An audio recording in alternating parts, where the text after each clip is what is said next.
गायन करताना केवळ इतरांचे अनुकरण करून गाणे सादर करणे पुरेसे नसून गाण्यातील भाव समजून ते श्रोत्यांच्या मनापर्यंत प्रभावीपणे पोहोचवणं अत्यावश्यक आहे, असं प्रतिपादन भारतरत्न पंडित भीमसेन जोशी यांचे पट्टशिष्य व ख्यातनाम शास्त्रीय गायक पंडित उपेंद्र भट यांनी केलं. सोमेश्वर फाउंडेशनच्या वतीने आयोजित 24व्या पुणे आयडॉल गायन स्पर्धेचं उद्घाटन पंडित उपेंद्र भट यांच्या हस्ते दीपप्रज्वलन करून करण्यात आलं. ही स्पर्धा दिवंगत आमदार विनायक निमण यांच्या संकल्पनेतून सुरू झाली आहे. यावेळी उपमहापौर परशुराम वाडेकर, सोमेश्वर फाउंडेशनच्या अध्यक्षा तसेच माजी नगरसेविका स्वाती निमण, नगरसेविका भक्ती गायकवाड, नगरसेविका सपना छाजेड, नगरसेविका मयुरी कोकाटे, बिपिन मोदी, वसंतराव जुनवणे, ज्ञानेश्वर मुरकुटे तसंच स्पर्धेचे परीक्षक जितेंद्र भुरुक व मनीषा निश्चल आदी मान्यवर उपस्थित होते.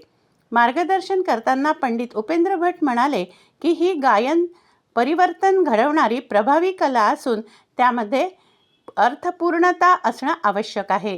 केवळ हौस म्हणून गाणाऱ्यांनीही शास्त्रीय गायकीचा भक्कम पाया आत्मसात करणं गरजेचं आहे.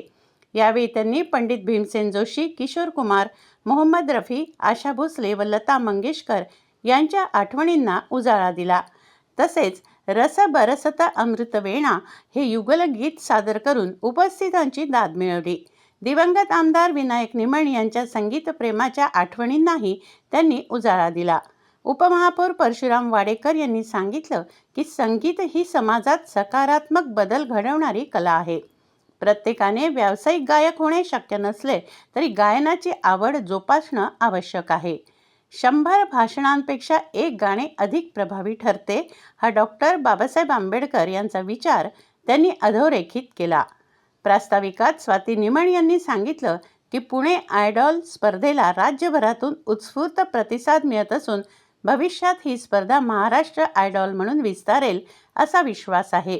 ही स्पर्धा नवोदित गायकांसाठी हक्काचं व्यासपीठ ठरत असल्याचं त्यांनी नमूद केलं. या स्पर्धेत 4 वर्षांची मृणाल देशपांडे व 80 वर्षांचे अमर गोसावी यांचा सहभाग विशेष ठरला आहे.